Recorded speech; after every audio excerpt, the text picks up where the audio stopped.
What is going on, guys? It's Bucky and welcome to your 40th tutorial. And in this tutorial I'm going to show you guys probably the most simple example I've ever showed you, and that is basic form validation. Now what this program is going to do is we're going to have a really simple form. It's probably going to be one checkbox, and whenever we click the submit button it's going to check whether or not that checkbox is checked. So you're saying, alright, this is how you do validation with checkboxes, but I want to do validation with username and passwords. Well, once you understand the basics behind form validation, you can apply this to every single element, so you don't have to learn it a bunch of different ways. You have to understand this one tutorial, and then you understand the basics of form validation. So, like I said, let's go ahead and start out with a basic form, and I'm going to name mine Bucky's form. And let's go ahead and end it right now. And like I said, we can have a bunch of different elements in here, but for the sake of this tutorial, I'm just going to add one checkbox. So input type equals checkbox, and might as well give it a name. It'll make it easier. Just name it the box.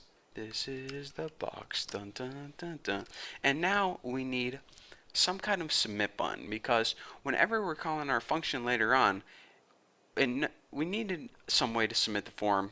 That's basically all I'm saying. So input type equals button, and might as well give it a value of something like press me. That's the text that's going to appear on the button.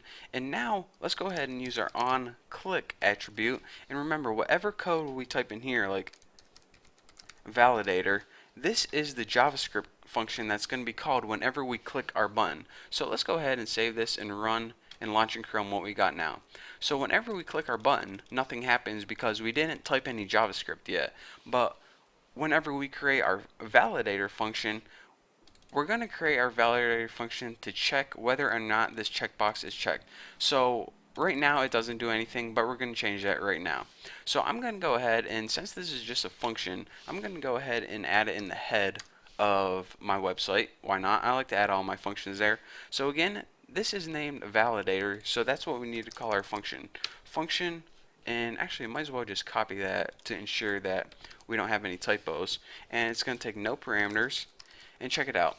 Whenever we call our function, we need to check whether or not our checkbox is checked or not. And we can do that with a basic if-else statement. So if, and the condition we want to test is this checkbox checked? So first we need access to that checkbox. In order to do that, document dot the name of your form, which is Bucky's form, and let me just double click that, make sure, whoa, not Bucky's forum, Bucky's form, there we go. That's why I double click it, make sure they both light up.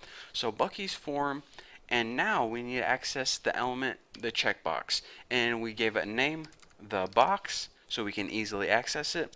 And the property to see if it's checked or not is checked. Now this is going to be true if it's checked and false if it's not checked. So let me go ahead and launch in Chrome. See, right now it would be true since it's checked, and right now it would be false since it's not checked. So if it is checked, what bit of code do we want to run? Well, let's just go ahead and make an alert box pop up on the screen that says, you know, something stupid like, yep, it's checked with exclamation point. And now if it's not checked, it's going to be false. So under our else, let's just go ahead and alert something even dumber, like, you better check that, Hoss. Nah, I don't like that because they both start with Y, and let's just write, no, it's not checked, exclamation point. So save this, and let me run this, and then I'll talk you guys through it one more time. Launch in Chrome. So let's go ahead and check it and press it, and it says yes, it's checked.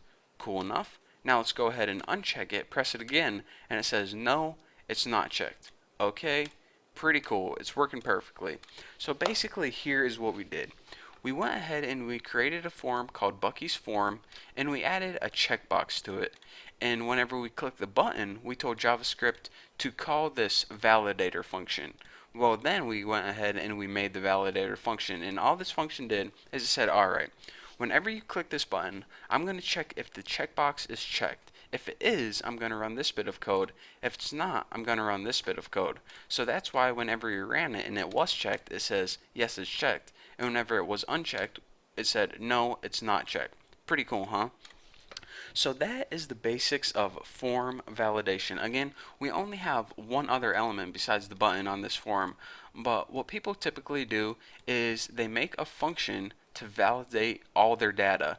And again, like you see, we validated one piece of data right here, but then you might have another piece of code that says validate another checkbox or validate a text box or a password field. So with that being said, this is how we use a bunch of different, or excuse me, this is the basics of form validation and how to create a function to validate all the data in your form. So that's all I have for you guys in this tutorial. Again, pretty clear and simple, the basics of form validation. You pretty much make your form, use a function to validate the data by accessing each element in the form. Simple enough.